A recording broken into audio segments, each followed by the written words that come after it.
Welcome back. This is Common Sense RI. I'm Representative Patricia Morgan, and we've been having a conversation with Michael Riley, who is a financial advisor to two financial firms.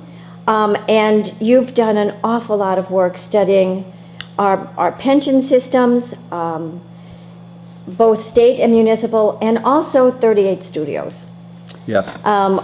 And you've looked at it from kind of what the deal was with moral obligation bonds.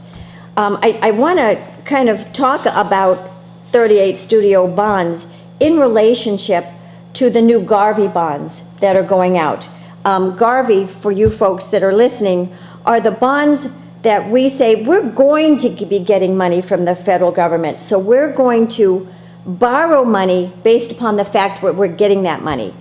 And by getting it early, we not only won't have that money in the future, but we'll pay an interest rate on it. But let's talk about the 38 Studios offering, bond offering. I actually read it, and I thought that the conditions inside were hostile to taxpayers. Very high interest rate, higher than, I mean, if you're guaranteeing people they're going to be paid, it should have been a very low interest rate. We paid 7 5/8, I think. Yeah. An enormously high interest rate. And then the other thing that was galling was that even if we wanted to say, okay, we don't want to pay any more interest, we were prevented from paying it off earlier or restructuring it. So you're looking at it now and saying what a mistake this was. I found out about it because someone called me and said, I don't know why it's like this, but you can buy into this bond, and here's what you can get, and I don't understand why you can get this and why the rate is so different from going rates in the rest of the market. Moody's rated AA. If you compared it to every AA bond in that time area, it was yielding 300 basis points more. 300 basis points is 3%. 3 full percent. 3% more. Just way out of The whack. folks who have savings accounts and are getting 0.5% will understand what that means. You were getting a guaranteed 7.5, and beyond being guaranteed, the state then went in and said, okay, we'll give you enough money so that you can pay for your own insurance. And so they insured their bonds on top of all of this. Now, we decided not to invoke the insurance, which I have a real problem with. Yep, me too. Okay, but basically a bondholder it was almost like a treasury. I'm guaranteed 7.5% when the treasuries were 3. Yeah.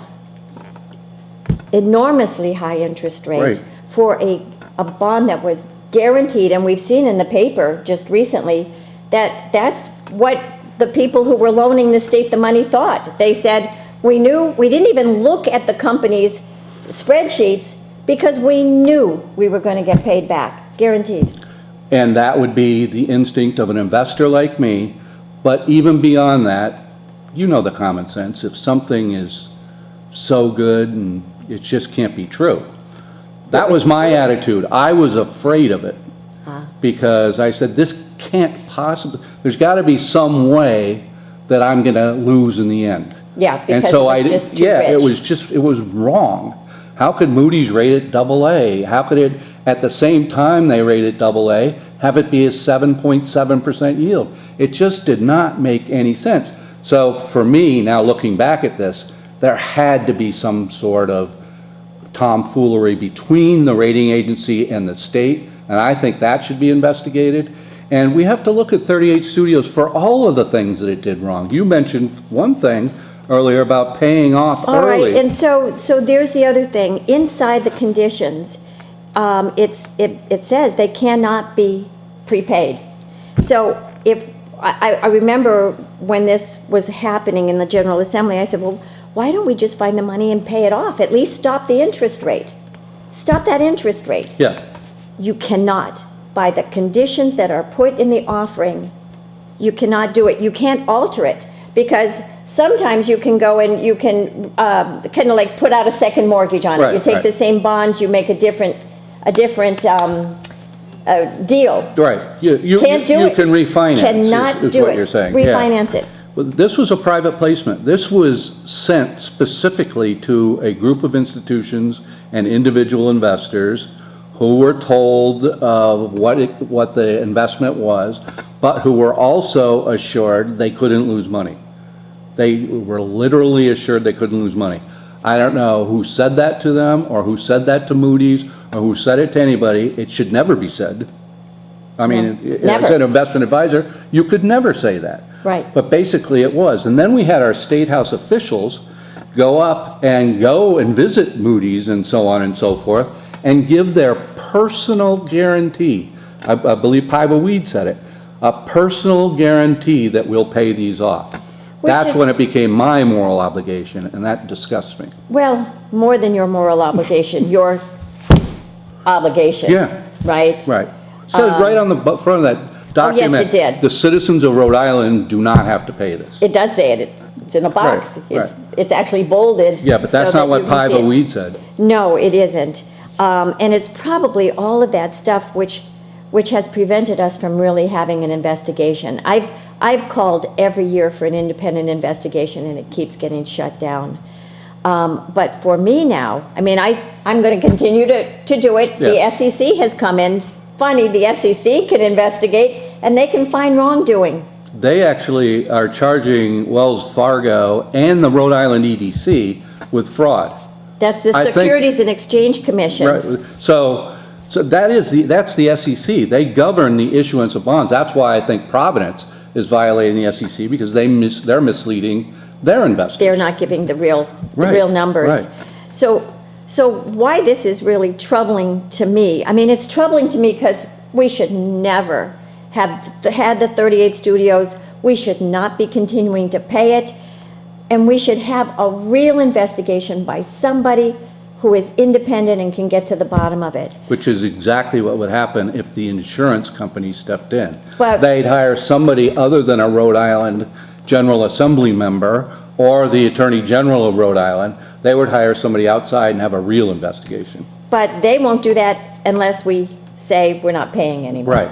So There's no that's reason. why we keep paying. Right. That's why we keep paying. That's the big cover-up, and it's But- been going on since Mattiello stepped into that chair. Right, but, yes. But now we have $230 million worth of new bonding going out, which is the Garvey bonds for the roadworks program. How do we make certain that those very hostile to taxpayer provisions are not in these bond documents? I don't know. I don't know what we can do. I do wish we had already gone through the investigation and seen exactly what was wrong with how we handled 38 studios, and we would know exactly what to look for. You mentioned one, the refinancing capability, but, you know, I don't know what we can do.